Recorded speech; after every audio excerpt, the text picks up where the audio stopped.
days in turmoil, hardship, and suffering? Do you see a world crying out for help?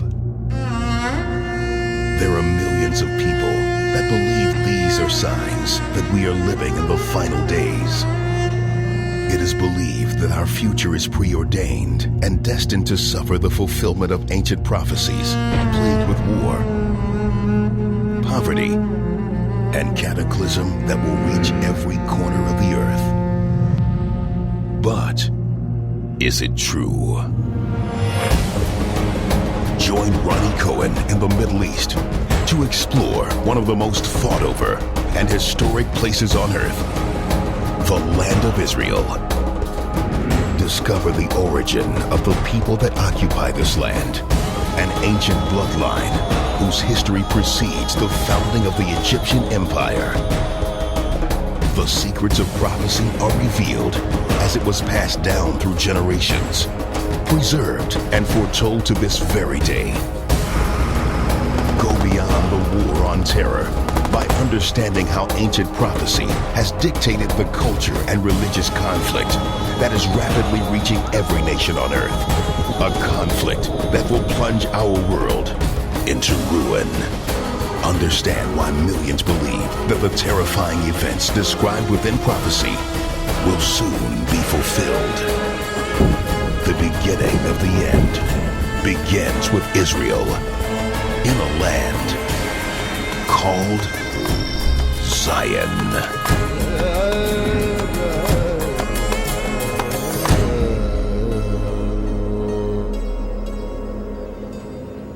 Hi, my name is Ronnie Cohen. Welcome to Israel.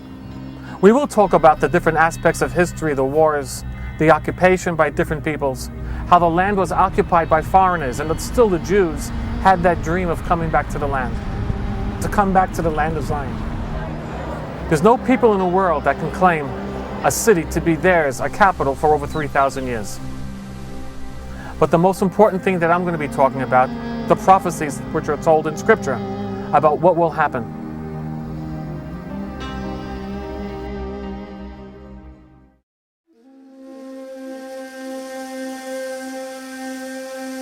Israel, Zion, the land of Canaan and Palestine. This sliver of land, which runs along the Mediterranean Sea, has been called by many names. This seemingly endless span of desert and mountainous terrain has been the center of religious and political conflict throughout millennia. This small nation is home to more than 5 million Jews and is estimated to be a third of the global Jewish population. Against all odds, these people have transformed this once arid wasteland into a nation flowing with life, industry, and agriculture. But hidden within the ancient ruins and remnants of ageless conflict and bloodshed is a treasure beyond value that countless individuals have risked their lives to obtain. What they seek are the ancient records that contain a detailed account of past civilizations, global change, and belief systems near the birth of modern language and the origin of law. Their recorded history begins and continues long before any of the other recorded histories of the world. The Egyptians and the Mayans and some of the other individual groupings of people that we often hear about as ancient. According to the Jewish record, there are none more ancient than the Jews. It spanned, of course, the Egyptian empires, and it still existed. And yet somehow they maintained this written record that was contiguous, that went all the way through for 1,600 years, even though the greatest of the empires in the world came and went during that time. How history was preserved within the ancient records is revolutionary. The records are so old that the originals are believed to have decayed into dust, since parchment, which is used in the construction of scrolls, deteriorates. The ancient Jews clearly understood this and followed meticulous methods to periodically make copies of their records over the course of thousands of years. For many researchers, this brought into question the level of accuracy from the scrolls. One might expect a percentage of compounding errors, as the records are continually copied and passed from one generation to the next. What scholars discovered continued to separate the ancient Jewish scriptures from all other records throughout ancient history and confirmed the validity of the scrolls. The oldest Hebrew text we had was called the Masoretic text. But then the Dead Sea Scrolls were discovered. And the time between the Dead Sea Scrolls and the Masoretic text is 1,000 years. And there are some differences, but they're very, very minor. And those minor differences do not change the actual content of that verse. Between saying he went to Jerusalem, he went unto Jerusalem. To and unto, that's how slight the variant is. But it doesn't change the meaning. The man went to Jerusalem. The Jewish scribes were meticulous in copying those things. They could not be casual about it whatsoever. They had very strict rules. They had to count every letter. They had to go to the middle letter. They had to make sure everything they did, if they made a mistake, they had to note that mistake in the margin. They had to throw the document away. And that dedication was able to provide for us an Old Testament that is right and true and very accurate as according to that which was written the first time. No other source in history, no other literature in history comes close to the accuracy of the Jewish scriptures. It's through the comparison of various discovered copies, including those made within the more modern Dead Sea Scrolls, that we realize the ancient Jewish records, regardless of age, accurately preserves the text in its most original and purest form. But it doesn't stop there. Other nations do not record their defeats. The Egyptian, Assyrian, Babylonian doesn't matter. You'll have continuous records of successes, but not defeats and not failings. In ancient cultures, history was also recorded as a means of glorifying the kings, pharaohs, Caesars, and leaders of the day. However, the ancient Jewish records provided history with a different viewpoint. Concerning Israel's recorded history from ancient times, if you compare the Israel's records with records of other nations, in Jewish records they record the successes, they record the failings. Because if they were just trying to record nationalism or patriotism, they wouldn't record their failings of their kings. They attempted to maintain consistent interpretation and unbiased accuracy, regardless of Israeli rulers, their actions, or social changes. But these ancient scriptures differ in yet another extraordinary way. When I was over in Israel, one of the things that impressed me is one of the guides, as we were looking at the shrine of the book, the scroll of Isaiah, said to me, "Look at this. Can you read it?" I said, "No, I don't read Hebrew." He said, "I can. I can." He said, "This is thousands of years old and I can read what this says." And that's something that not even the ancient Egyptians can claim. In fact, he said to me, "Have you ever read a 1611 King James Bible?" He said, "You'd be hard pressed to read the English in that." He said, "But here I am, a Jew, thousands of years later, and I can read what this scroll says." The ancient language and writing that is used within these scrolls to this very day is the primary language in Israel. This would be the equivalent of modern Egypt still utilizing ancient hieroglyphics today. Most ancient languages and the means to accurately translate and interpret them are usually lost over the course of thousands of years, and yet even today, the ancient Hebrew language is perfectly intact. This is an astounding circumstance that by all means should not be possible. The people of Israel, the Hebrews, survived over a long period of history through various other peoples conquering them. We see the Medes, the Persians, we see the Greeks, we see the Roman Empire. All of Jewish history charts all of these various phases of secular history. Against all odds, these records preceded and existed far beyond the rise and fall of countless empires, including the Assyrians, Babylonians, Greeks, Romans, ancient Egyptians, the Mayans, Aztecs, and more. Today, these records are contained in what we call the Dead Sea Scrolls, the Torah, and the Bible. The original writings may be contiguous and preserved, but are the recorded events true? This is where the debate between fact or fiction is born. Scholars continued to debate archaeological evidence, and some questioned the ancient record's validity entirely.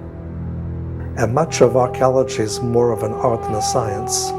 The scientific part of archaeology ends once you've uncovered what's there.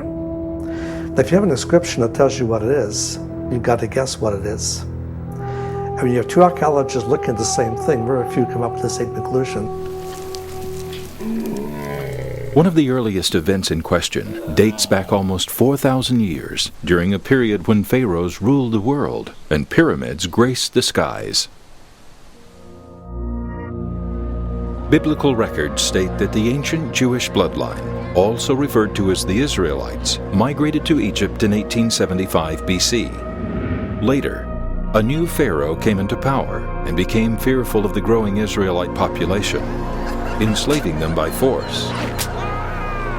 Based on biblical records, it's estimated that in 1446 BC, around 3,400 years ago, the Israelites fled captivity, sparking conflict with Pharaoh and the Egyptian Empire. Some scholars argued that the lack of physical evidence was grounds to consider the entire story a myth, and debated whether or not the ancient Egyptians even knew of the Israelite people. Since many ancient empires, including the Egyptians, recorded their victories and often hid their defeats, it's not surprising that the physical evidence surrounding the biblical record would be lacking. But history can be a difficult thing to completely erase.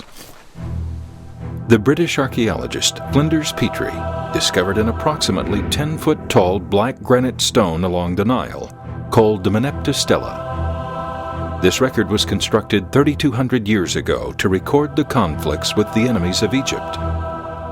However, what shook the very foundation of the archaeological community is that this ancient hieroglyphic record clearly mentioned Israel by name.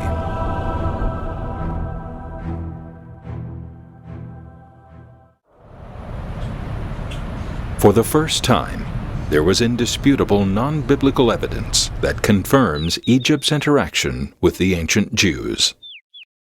But this discovery would prove to only be the tip of the iceberg. It's recorded that as the Israelites fled captivity, Pharaoh organized an army to pursue them. After traveling across the Sinai Desert, the Israelites finally reached the Red Sea with Pharaoh's army closing quickly. Despite various retellings of the story, the records state that a strong east wind blew throughout the night, and dry land appeared from one shore to the other, allowing the Israelites to safely cross. It's recorded that Pharaoh pursued them across this exposed land bridge when the waters returned and consumed the entire Egyptian army.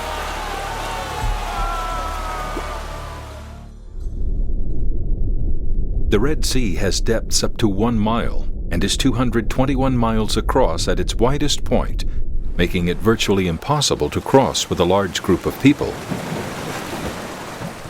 As a result, many scholars doubted that it was possible for the event to have taken place, but this belief was about to change. During an expedition in Saudi Arabia, opposing the Egyptian border near the Red Sea, an ancient pillar was discovered that scholars conclude was constructed by the Israelites to memorialize the exodus from Egypt.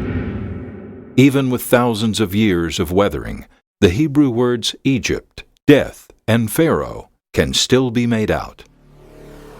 But it was the pillar's location that brought the mystery of the Red Sea crossing into an entirely new light. Nearby diving expeditions of the seafloor revealed something that almost no one was prepared for. Spanning from one shore to the other was a submerged land bridge close enough to the surface of the sea that scholars theorize could have been exposed during a natural geological event or change in tide. Some divers even claim to have photographed remnants of ancient coralized chariot wheels and human bones littered across the submerged land bridge.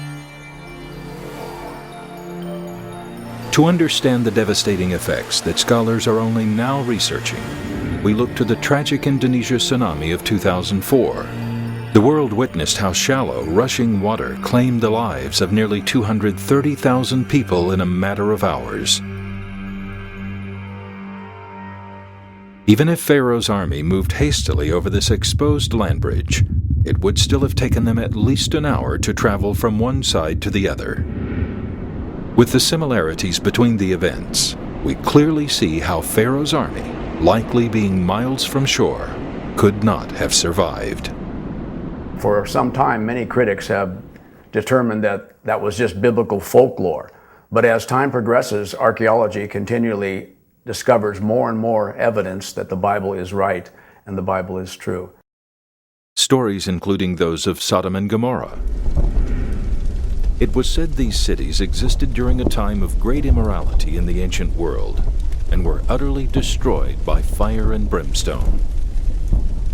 They have discovered pockets of land that has been seriously charred. They don't know exactly what happened with that, but in the Bible it says it rained down fire and brimstone upon that place and burned the place up. And there are areas that they have discovered charred ruins and with the smell of sulfur, burnt sulfur. In fact, archaeologists have discovered human remains for over 1.5 million people in the area in which Sodom and Gomorrah was believed to be located. Surprisingly, the geological contents of the area confirms the biblical story of its demise. Archaeologists have discovered depths of 4 to 20 inches of sulfur and ash mixed within the surface soil and within deeper layers of earth that surround the sites. As scholars begin to consider the ramifications of these discoveries, the question remains, how could this event have happened?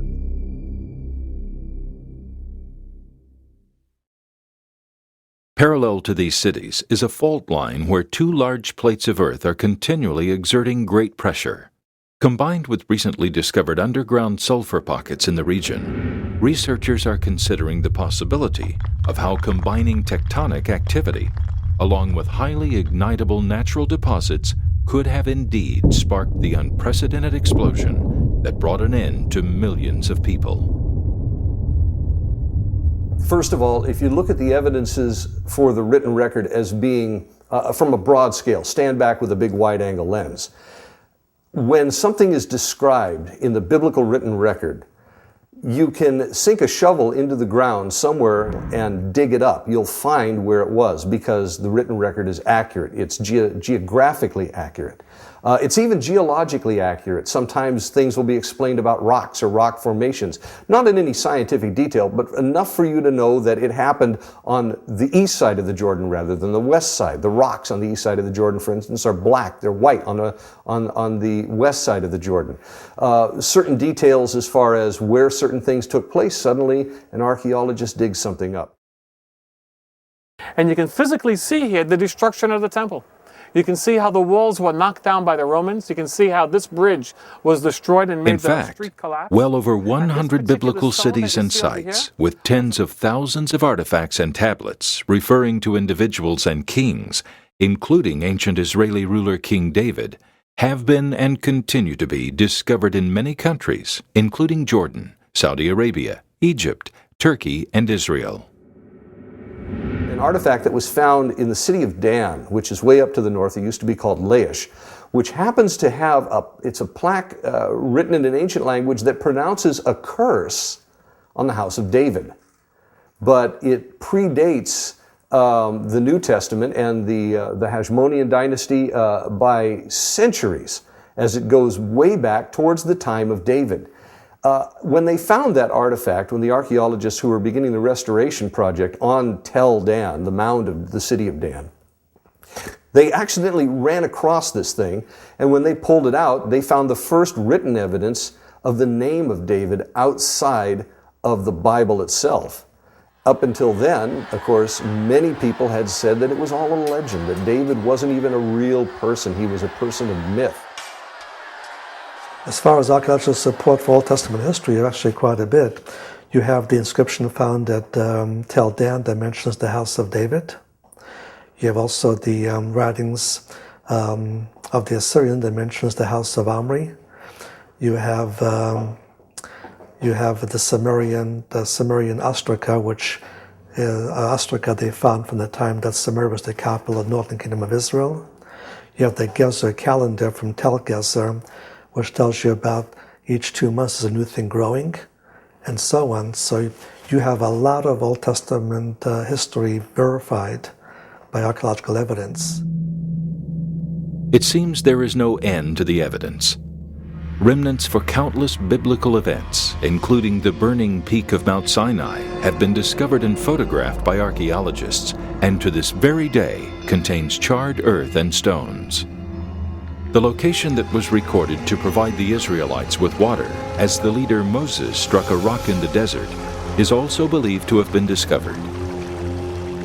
The archaeological site is surrounded by a bed of smooth rocks not indigenous to the area, concluding that a massive water flow from an underground river was present, emerging onto the surface through a large nearby split boulder. Artifacts that confirm the location of cities, kings, wars, global disasters, and events perfectly matching ancient biblical records are being uncovered with each passing year. As far as actual historical archaeological evidence, scientifically verified evidence, nothing's been found that would discredit the Bible in any single way. Not a single thing. Everything points to the conclusion that the events described within the biblical record are equally as accurate and reliable as the processes utilized to preserve the record itself by the ancient Jews thousands of years ago. With tens of thousands of discoveries, why then do educational institutions and scholars continue to dispute the validity of the Bible? The answer may be the result of yet another aspect woven throughout all the writings: the belief that God exists and directly influences events within the world. The escape from Egypt, the Red Sea crossing, the burning peak of Mount Sinai, and countless other events that took place are recorded as occurring not strictly from chance or geological changes, but rather through the direct intervention from God in association with preceding prophecies for these events throughout history. It seems that in light of the overwhelming evidence of the Bible being true, being an accurate historical record of things that have taken place, it poses the question as to why do secular archaeologists still continue to fight against the fact that the Bible is accurate. The only answer that I can come up with that is that the Bible is a record of the Jewish people, but it is also the Word of God. And to take God out of the picture, you remove the miraculous. To take God out of the picture, you remove the all-knowing aspect of a God who knows everything. And if you do that and you don't believe in that God, well then obviously you can't believe in anything that is beyond your own imagination, beyond your own reasoning capacity. But the fact that God is in the picture in the Bible is the greatest archaeological evidence of all, because the miraculous things that were taking place, the things that He's done, the accuracy of the Scriptures, all testify to something that could not be done by man.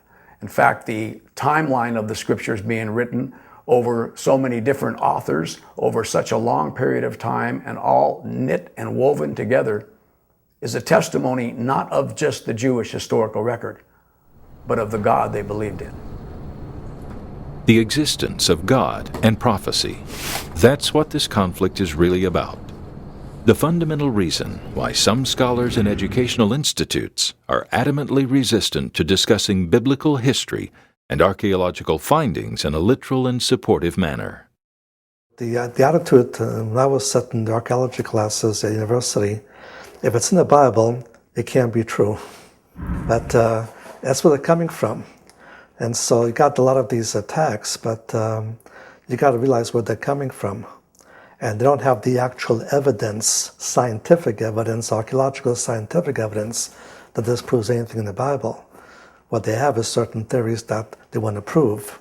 But you have to remember they're coming from a certain preconception, and they work with that preconception. After all, If there was some truth to the existence of God and the ability to foresee the future through prophecy, then prophetic events regarding our own frightening future yet to occur could be true as well, a belief that many rationalists reject. There are several different schools of thought concerning the information that's brought forward, the archaeological evidence that's found, whether it's New Testament or Old Testament. Schools of thought that are along Christian lines or even Judaic lines. Other schools of thought that are along rationalist lines, the documentary hypothesis or higher criticism that dismisses the miraculous as being anything that's rational, therefore the miraculous can't exist because it opposes rationality. God speaking to people also is not rational, so that will be dismissed in that particular camp. Based on that, the belief that miracles do not happen, that God does not speak to people, when they dig up an archaeological artifact that appears to be biblical, they will look at it through an entirely different lens. But if you ask someone, and there are many people to ask, many very good people, but if you ask them, why? Why would you do that? And they would simply say, because it's not rational. But is there another explanation? No, the argument ends right there. Why then haven't some scholars simply ignored the aspect of God and prophecy within the records, as what many often do with other ancient findings from the Egyptians, Mayans, and so on? Why not focus strictly on the archaeological evidence? Other holy books may have, most of them don't have prophecy. Some of them may have. But you can pull those prophecies out, it doesn't destroy the book. You take the prophecies out of the Bible is destroyed. You cannot remove the prophecies from the Bible and maintain the Bible. Same thing with miracles. There may be miracles in other books, holy books. You can take those miracles out and the book is fine because they're not germane. You take the miracles out of the Bible is destroyed. They cannot survive if those stories are not true.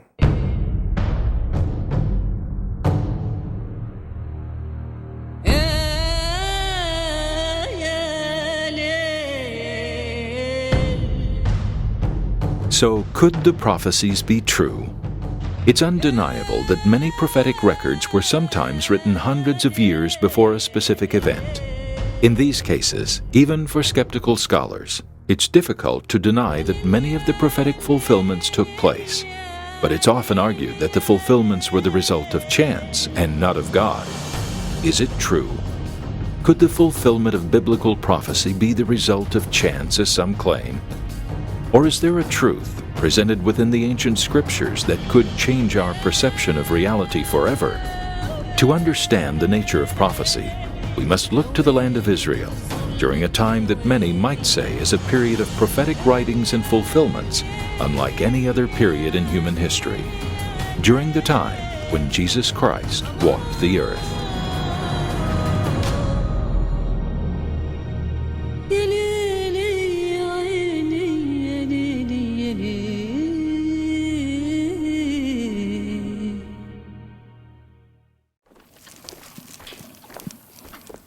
Around the year 30 AD, Israel, after fleeing Egypt, had now been long established as a prosperous and growing nation for over 1400 years. It was at this time that Jesus of Nazareth was in the land. He provided messages of hope and life, but he also provided many detailed prophecies regarding the future of not only the Jews and Israel, but of the entire world. The reaction to Jesus' prophecies was interesting. They didn't know what to make of them. They were confounded by them, in fact. And as usual, the disciples, not really understanding where Jesus was heading with much of his terminology, even though it was very understandable, he spoke on a level that peasants could understand. One prophecy in particular was directed to the nation of Israel. As Jesus was in Jerusalem, he prophesied that the holy temple in the city, the most revered structure in the entire nation, would be utterly destroyed, and that no two stones would lay upon another. Not unlike expected reactions today, many people were believed to be greatly angered by this warning. Some of the people that would not have believed the prophecy, in fact were greatly angered by it, would have been members of the Sanhedrin, namely the Pharisees, the Sadducees, the scribes. Their anger is very, very evident about such things. Look at this huge temple complex, 35 acres. The temple itself being 160 feet tall. The whole outside of the complex itself, as Josephus described it, looking like a mountain of snow, colonnaded on all sides by 60-foot high columns, built like a massive fortress. And they look at this and they say, well, what do you mean not one of these stones is going to end up upon another? They were incredulous. In fact, along with the destruction of the Jews' holy temple, Jesus foretold that the nation of Israel would fall and the people would be scattered to the ends of the earth. Which indicates in that prophecy that Israel will have been so utterly obliterated in history at some point in their future history that it would seem like they could never possibly live again. 37 years later, the prophecy was fulfilled in the greatest of detail. Pompey came into this area, the Roman general, and saw the significance of where we are right now. That land bridge between two mighty empires, Mesopotamia and Egypt, the crossroads of civilization. It was a trade route that connected three continents, Asia, Africa, and Europe. And later on, that trade route was well known to be one of the most important trade routes in the world, the Via Maris. People then knew that if you controlled this trade route, you controlled commerce. And if you controlled commerce, you controlled money. And if you had money, you had power. In the year 68, during the holidays, actually Passover, many of the Jewish believers from around the world who came to pray and pay homage and come to visit the temple were actually stuck inside the walls when the Romans began to besiege it. The Romans built a siege wall around the city so no one will escape. The fighting in Jerusalem lasted for 2 years. In August of the year 70, the Romans managed to breach the walls. They destroyed the temple, burning it down to its foundation. Over 1 million people died trying to defend the city of Jerusalem. And if you go to the Temple Mount now, you can look down from the original Temple Mount where those stones that Jesus predicted would be thrown down are all laying down on the original pavement, the original layer, the street where Jesus actually walked. Every detail of the prophecy came to pass just as Jesus foretold. Additional prophetic details found in the ancient book of Ezekiel, recorded long before the fall of Israel in 70 AD, describes Israel as becoming so utterly destroyed, the future state of the nation is described as a valley of dry bones, a nation that will be dead to the world. But the prophecy continues. Israel would be later brought back to life, and the surviving Jews within the world would be regathered into their land. Seemingly optimistic scripture that was recorded even before the fall of Israel took place, and yet rationalism would suggest that this ancient prophecy could never be fulfilled. Nowhere else in history were a people who were scattered, disassembled, removed from their nation, assimilated into multitudes of other nations on the face of the earth, were ever gathered back together once again in their original land and established as a recognized nation in the world. But after 1800 years, the impossible happened.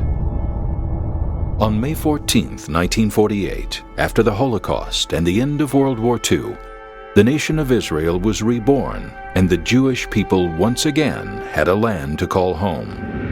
The action was ordered by the United Nations. It was the first and only time the UN had created a state by way of a General Assembly vote.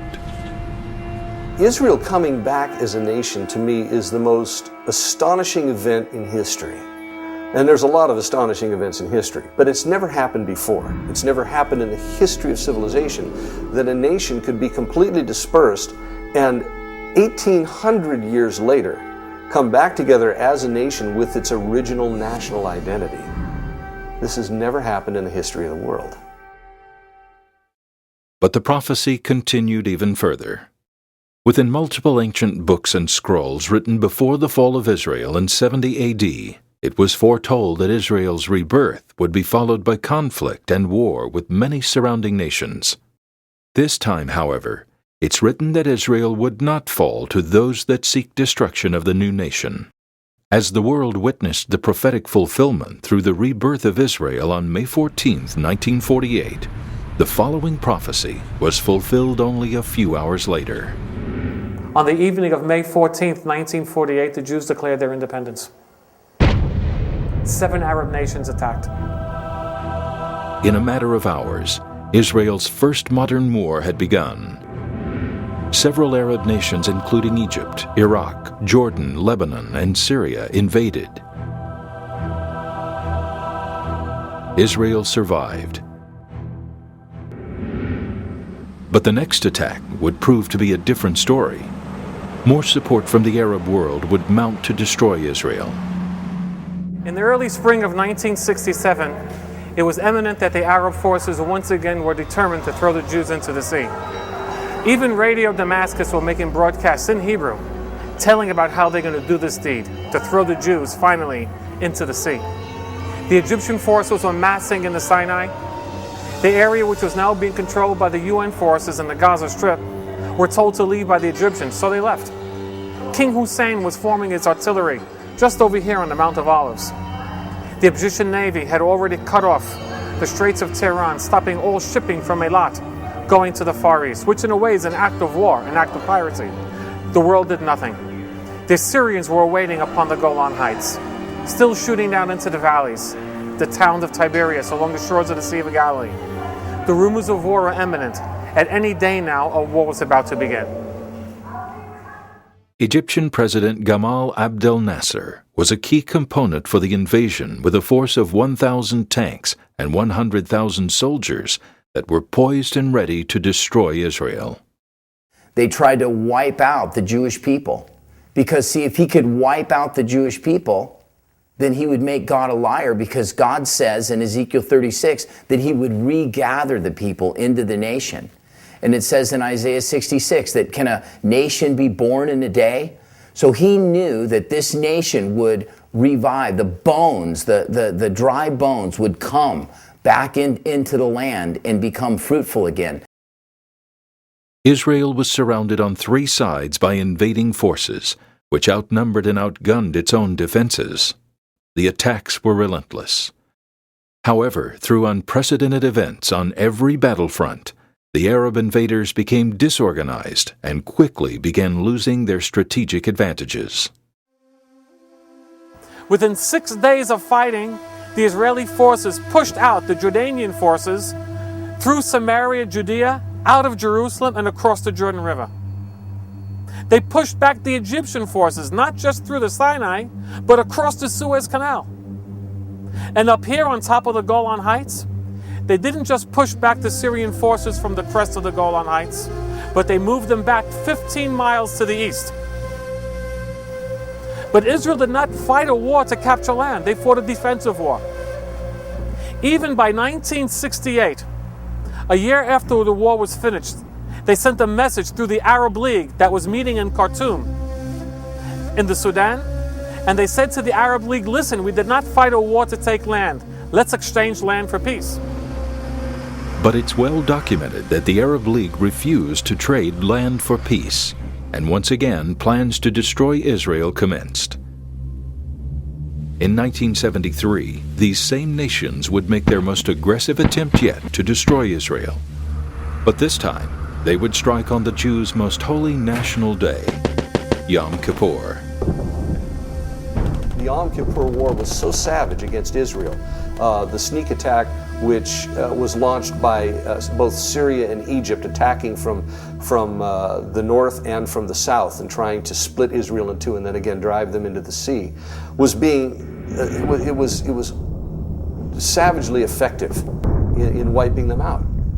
And suddenly, one little event after another turned around, and Israel was able to push them back, and not only push them back, but push them back so far that by the time the war was declared at an end by the United Nations and intervention from the United States, Israel was within 10 miles of Damascus and 10 miles of Cairo with no armies in between to protect either of those cities. They could have gone right in and taken both those countries. It was only because of Henry Kissinger stepping in saying, if you don't stop now, the Russians are going to land with 850,000 troops and we're going to be in the midst of World War III. And Israel stopped, and the world didn't go to war. The fact that Israel survived that attack is absolutely phenomenal. The odds against them were tremendous. The forces that came against them were much better trained than in the Six-Day War. The planning was much better. The odds against them, man per man, tank per tank, plane per plane, were like 10 to 1 in many cases. And yet, they're still in existence today. They were not driven into the sea. And that was completely miraculous as far as I'm concerned. Militarily, they did not stand a chance. Through rational deduction, Israel should not be standing today. For a good part of the last 60 years, this tiny nation has been outnumbered, outgunned, and surrounded. And though conflicts with neighboring nations and Islamic extremists continue to this day, prophecy seems, at least for now, to have been fulfilled. The destruction and rebirth of Israel, survival against all odds, no doubt amazing events that some would say are stranger than fiction. But did it all happen by chance? You only have 1 or 2 or 3 prophecies you might be fulfilled by chance. That's a possibility. But you have, just in the first coming prophecies alone, about 50 specific prophecies. And so these prophecies are like 15 verses long, like Isaiah 52, 53. Even to fulfill every detail of that chapter purely by chance or by coincidence, to me is an impossibility. The prophecies that were fulfilled in the Old Testament over time and history, if we were to assign that to chance, it would make fools of us all. Because the statistical probability is something that is used in everyday life. But when you talk about a statistical probability perhaps of a city that is declared a wicked city and therefore judgment is going to fall on that city, and now here's how it's going to fall, that it's going to be attacked by Nebuchadnezzar of Babylon, that it's going to be utterly wiped out and yet survive being wiped out. It's going to be attacked again by many nations and it will be ultimately completely destroyed, and on the site fishermen will spread their nets. Well, that's much more specific than saying the city's going to be wiped out someday. And then you find out that this prophecy is given when Babylon was just a little hick town as part of the Assyrian Empire in the south. And suddenly it grows up and a guy named Nebuchadnezzar comes along and he does attack the city. And he does wipe it out, but the people relocate to an island off the coast. And then suddenly Nebuchadnezzar, who doesn't have a navy, after 6 years of siege, backs off. Along comes Alexander over 100 years later, and he tells them to surrender. But he doesn't get any cooperation because the people are on an island. So he takes the debris, scrapes the whole site clean and throws it into the ocean, creates a causeway a half a mile out to the island, and then gets on a whole fleet of little fishing boats, sends his soldiers across and kills every last man, woman, and child on the island. Now, that's very, very specific. And considering that the prophecy in the documents that we have in the Bible says that this is the way it would happen, and then history plays it out, not all at once, but over a series of hundreds of years. How do you explain that? How do you put numbers to that and say, this was a coincidence? There are other prophecies in the Old Testament, for instance, in the book of Daniel, where we can't call them coincidence. In Daniel, one chapter alone has over 130 specific prophecies about nations and people, about invasions and wars, specific characters and intrigue. The 130 prophecies that Daniel mentioned came to pass exactly. We can look at it throughout history, that during that time in that region we can name names. Phenomenal amount of detail. But again, the rational mind doesn't want to accept that. But Daniel did write it. He was quoted many times between the time that he wrote it and the time when all of those prophecies were fulfilled, and quoted by other nations that surrounded Israel, not Israel itself, which is very convenient to have other people quoting his works. And then at the end of it all came to pass. Much of biblical prophecy is presented in a chronological fashion and builds one prophetic event upon another, often presenting a string of future events before the first event even occurs. We see this same pattern with the writing that pertains to the fall, rebirth, and modern conflicts of Israel. If only one prophetic piece of the puzzle doesn't come to pass, then the entire series of events would fall apart. Well, looking at all of the things that we've spoken about regarding the Jewish literature and the events that have been prophesied and fulfilled, it boggles my mind to think that these things happened by chance or by coincidence.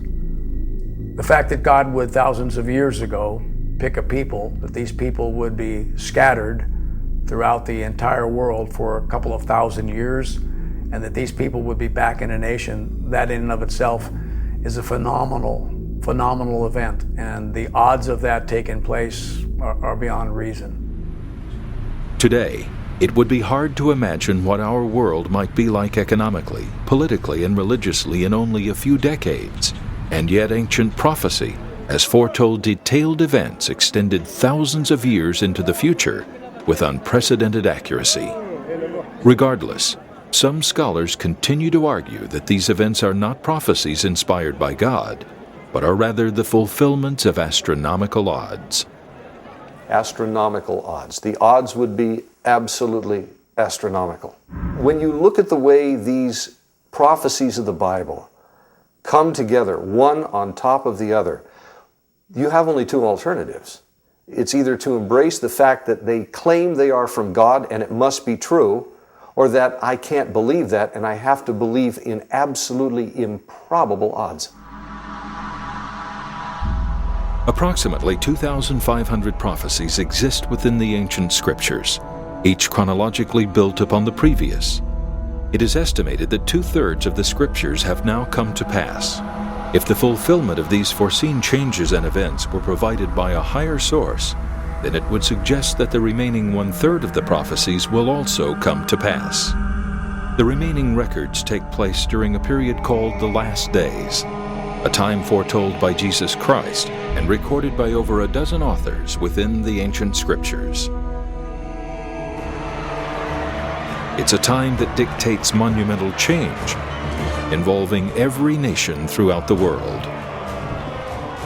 These final prophecies provide hundreds of details and specific events foretelling of an unprecedented union of world relations, beliefs, and economic systems that will give rise to a new authority with influence over all global affairs.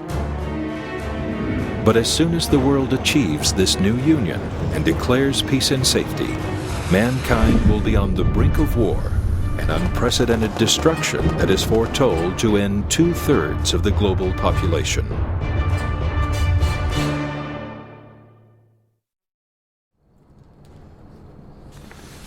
But if this terrifying string of future events is to come to pass, when does it begin?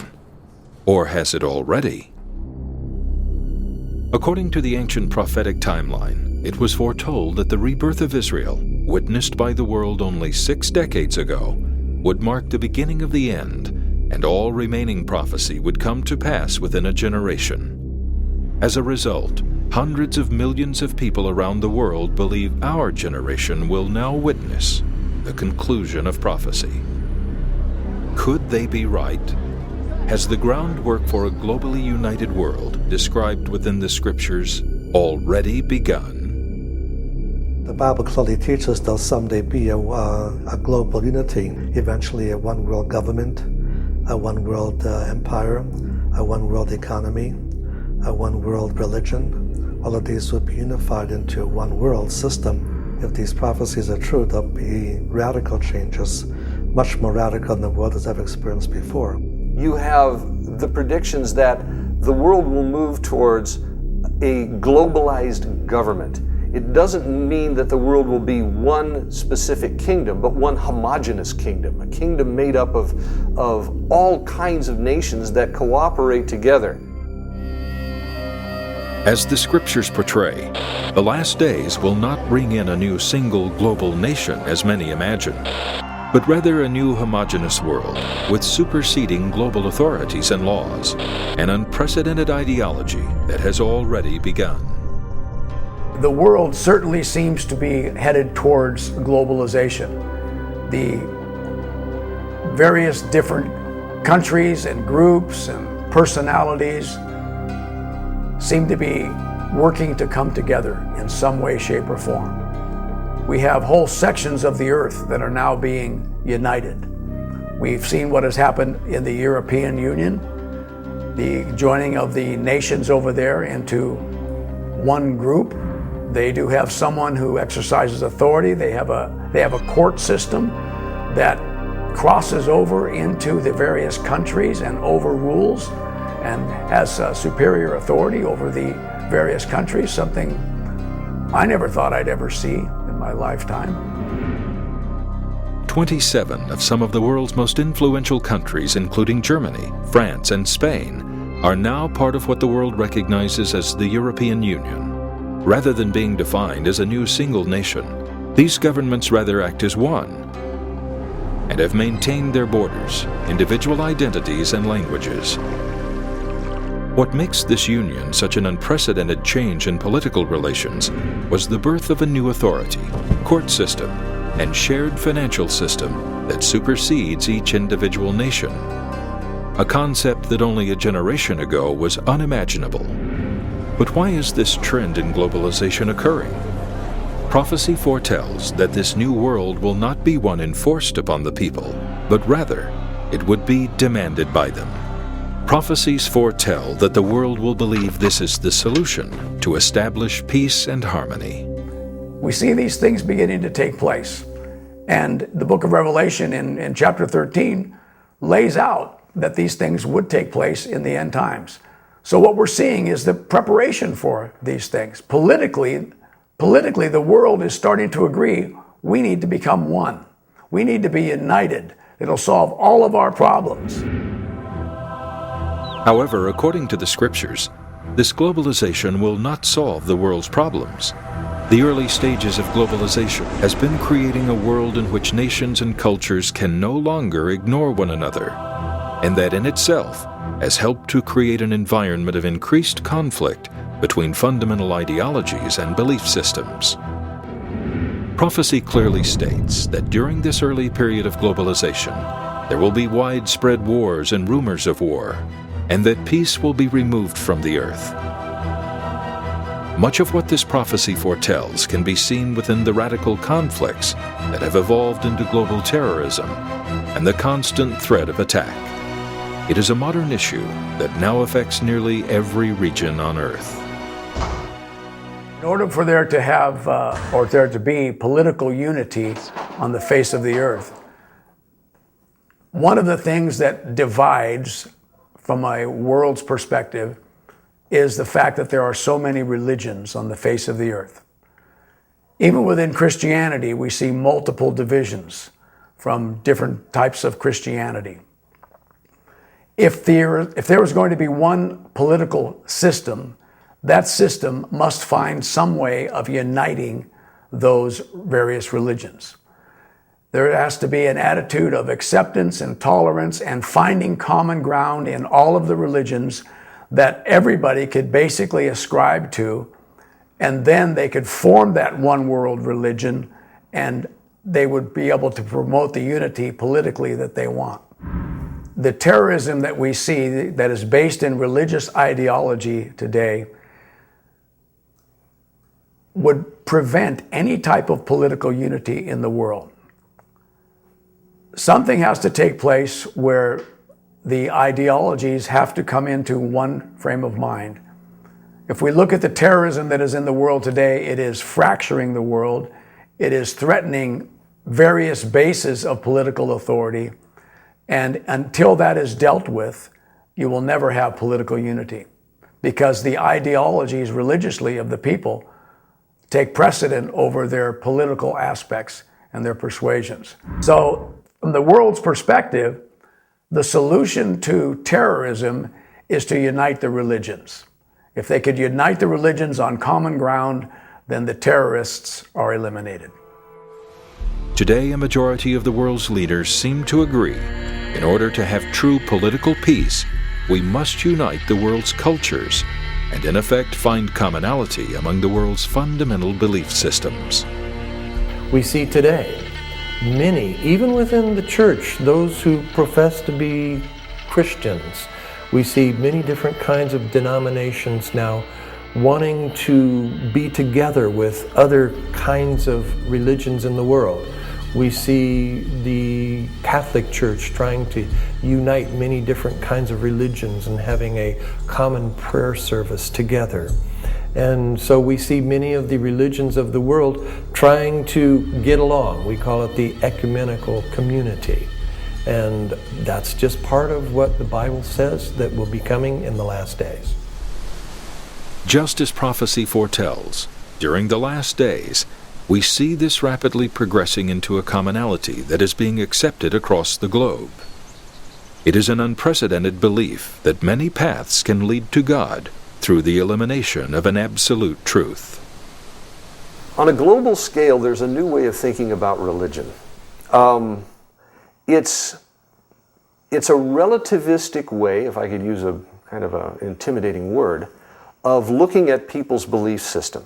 It's also the most foolish thing that you could ever imagine if you really sit and think about it. It's based on the premise that what you believe is fine as long as you're sincere about it and as long as it doesn't hurt anybody else. And people raise up their own belief systems within themselves and they say, well, this is what I want to believe and you believe what you want to believe and I'll believe what I want to believe, which means that nobody's belief is right. It's all our own making. We are our own little gods, making our own little religions. It's not hard to see the move to consolidate religions, even within the Christian religion.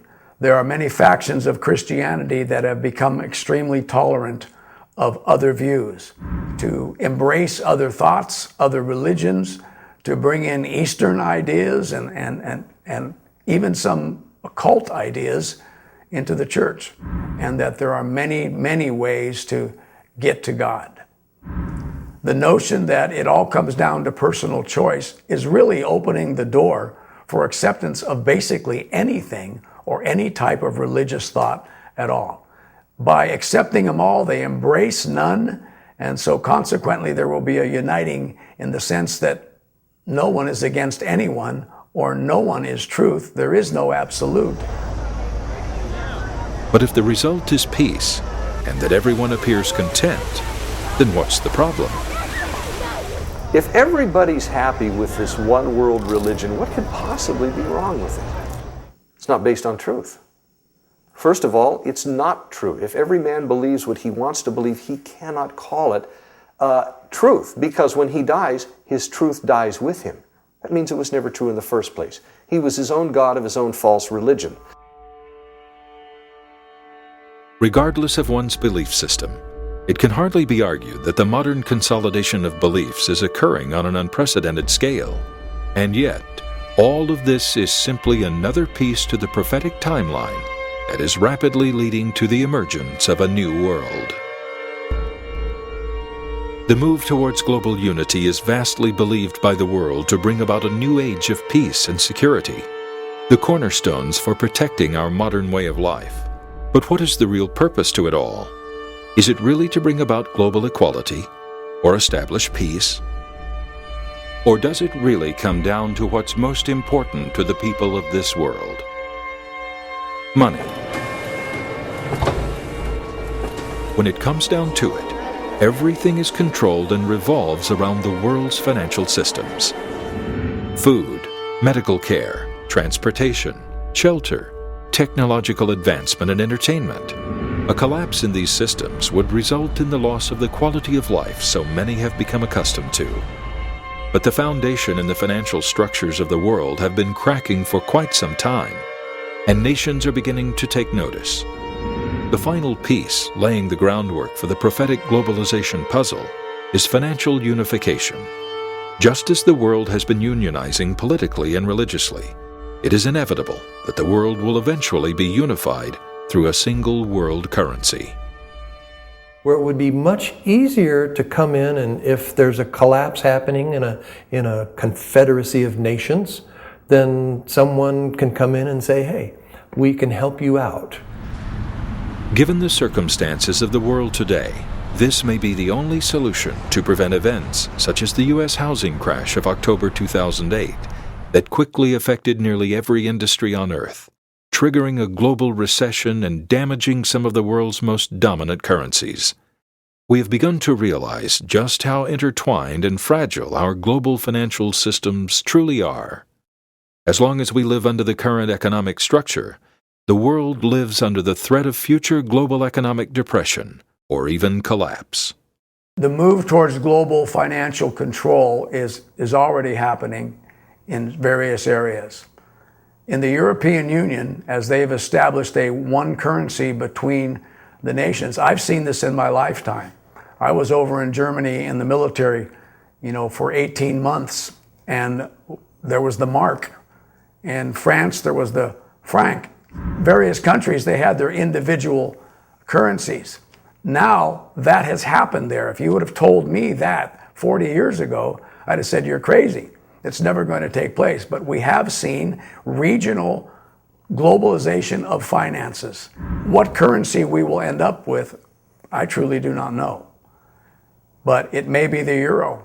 It may be something from some other worldwide source. It might be a new currency that no one's ever heard about that will indeed be the worldwide currency. Don't think it could ever happen. It's already begun. At a recent G8 summit in Italy, the leaders of the world discussed the growing concern over global financial security and openly discussed drastic new ideas to create financial stability. It was during this summit that the idea of a global currency was officially born. This is the first minted prototype that was presented to and discussed by the leaders of the world at the G8 summit, including Barack Obama of the United States and the President of the European Union. For the first time in history, the world's most influential nations have come together to recognize, discuss, and embrace the possibility of establishing a single worldwide currency to secure and control global financial markets. In fact, this coin was also presented to the Pope of the Catholic Church by representatives of the Royal Canadian Mint, seemingly foreshadowing the future foretold by prophecy and the unification between politics, religion, and finance.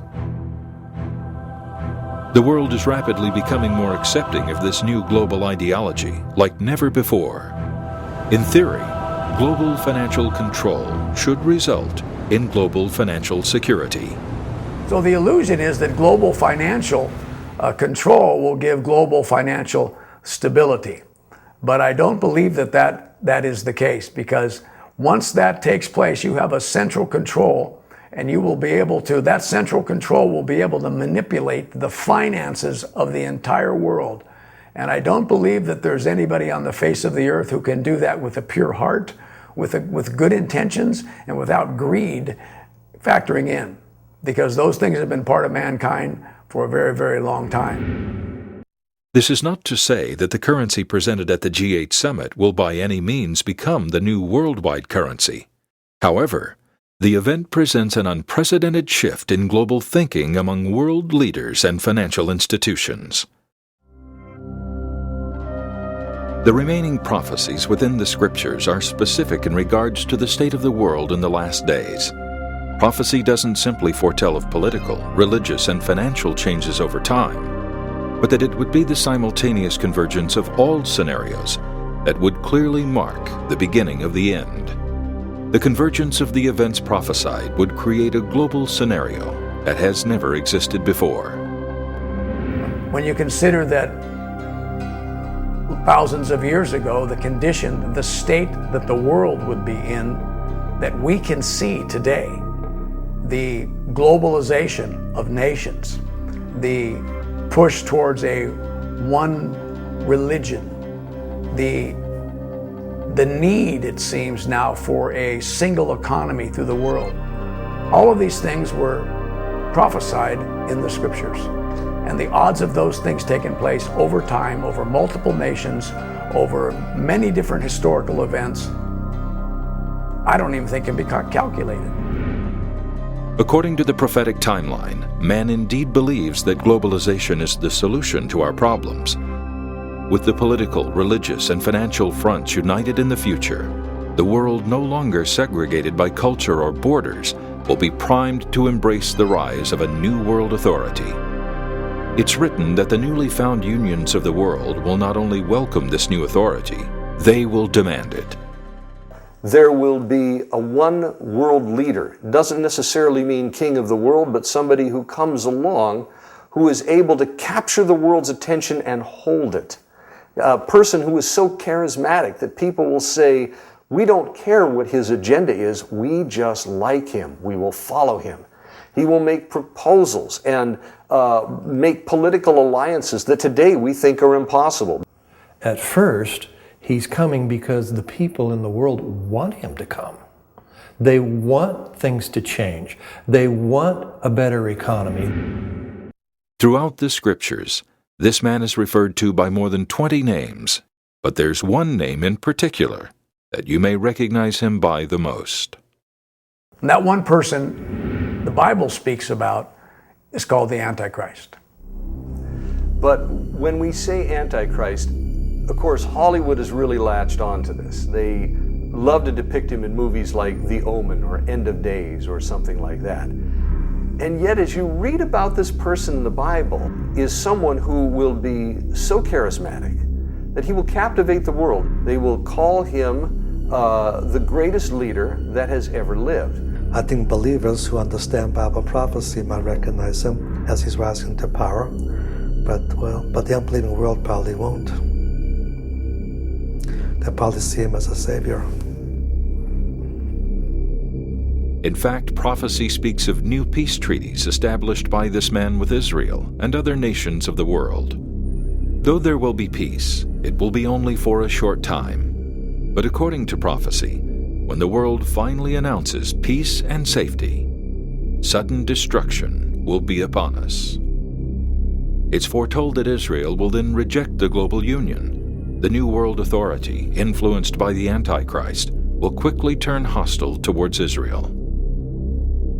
And we can see where Israel has become sort of a sore spot in the world, even today, even before this one world ruler comes on the scene. The whole world seems to be divided up in one way or other over Israel. Should they be a nation or should they not be a nation? Many are coming against Israel. Many hearts and minds are turning against Israel. Many people in the world today, many nations in the world today, look at Israel as the problem of what's going on over there. Israel during this time will be standing in the face and against everything that this Antichrist wants to do. At some time, the world is going to come against Israel. This is prophesied in the Word of God. We see that in Ezekiel, and we see that in the book of Revelation. They're going to come against Israel and try to completely destroy it. Just as the fall of Israel was prophesied in 70 AD, history will repeat itself in the last days, and Israel will be at war with the world. One of the things that we look at is Ezekiel 38. And the prophet Ezekiel wrote thousands of years ago. Okay, Ezekiel 38 tells of the nations that are going to come against Israel in the last days. So all those first four names that are listed in Ezekiel 38 is all in the area of is Russia. And then it says after that they're going to come with Persia, and we know that that's Iran. I think it was in the 30s that Persia's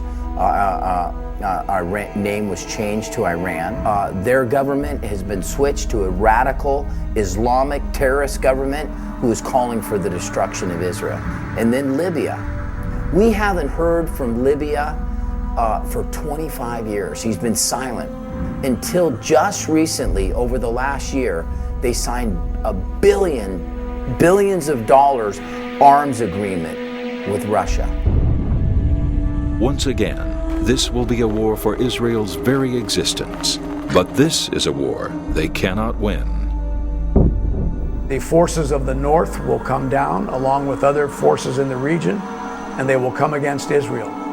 And there is no way Israel will be able to defend itself against these forces. The forces that come against Israel will be the greatest accumulated force the world will have ever seen. Israel once again will face extinction. That major battle that'll happen in the valley of Armageddon to the north, where the armies of the north will be coming down, sweeping down over the hills of Judea and into the area of Samaria. The remnants of the Jews will escape. They'll go to a city of haven. Many people believe it to be Petra. Bible seems to indicate they run off to a place called Selah, which has another name in the Bible, in history actually, called Petra, which is really quite possibly the world's most defensible land position. Many scholars believe that Petra could have been constructed by an ancient king of Israel for the purpose of protecting the nation during the last days. It has sat dormant for thousands of years, waiting to fulfill its prophetic role. During this period of war and chaos, Jesus Christ also foretells of natural catastrophic events that will reach every corner of the earth. In the book of Revelation, it speaks about this time of tribulation, and it describes in more detail what Jesus prophesied in Matthew 24. It would be a time of devastation, of tribulation, like the world has never seen before. It speaks about earthquakes and famines and wars. It speaks about huge numbers of the population of the earth being wiped out by these things. A third, a fourth, over and over again, the population of the earth is whittled down during this time. And what's interesting is over the course of the disastrous things that take place, the people of that time do not turn their hearts back to God. Throughout this short period of tribulation, there will be global war, financial collapse, disease, earthquakes, floods, and earth changes unlike anything ever witnessed before. Every nation upon the earth will suffer, and billions will die. But if the events occurring today are setting the stage for this inevitable future, then why do so many reject what so many others see clearly? Now, having examined what the scriptures say about events past, prophetically, and that which is happening currently to align with the things that the Word of God says, the question has to come to mind, why doesn't everyone see this? Why are so many going along as if there was no information available about this at all? Well, it has to come down to the fact that if you do not believe in a God who is able to foretell what is to come, if you don't believe in a God who has shown himself to be faithful in the scriptures to so many things, if you don't believe the scientific statistical information that displays that these things are genuine, they are true, the odds of them happening by chance are too great, then you should be able to embrace what it says. You should be able to have a view of the world according to what the scriptures say. But the scriptures say something else. It says during the last days, there would be a great deception that is released upon the world. There would be a blindness to many. And the eyes of the people of the world will not be able to see the things, even though they're right in front of their faces, literally. So what this comes down to is that in order to see and understand what the Bible says, requires a person to believe in the one who gave us the Bible. If you reject him, there is a blindness to that. You're looking for all kinds of other things, other ways, other ideas. But if our world is watched over by the God from the ancient scriptures, why would he allow the world to suffer, to be destroyed? The events prophesied are not derived from God's hatred of the world, for it is written that God loves the people of the world, but is rather the inevitable outcome created through the actions of our own heart's desire and free will. The prophecies of the Scriptures must come to pass, as man's heart has not and will not change. The prophecies of the Bible, to me, make the Bible the Bible.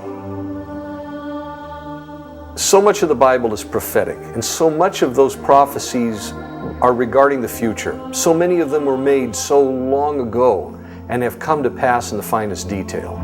But if the prophecies of the past came true, I can't imagine that the prophecies of our future that are made in the Bible won't come true. They must, and they must in the finest detail.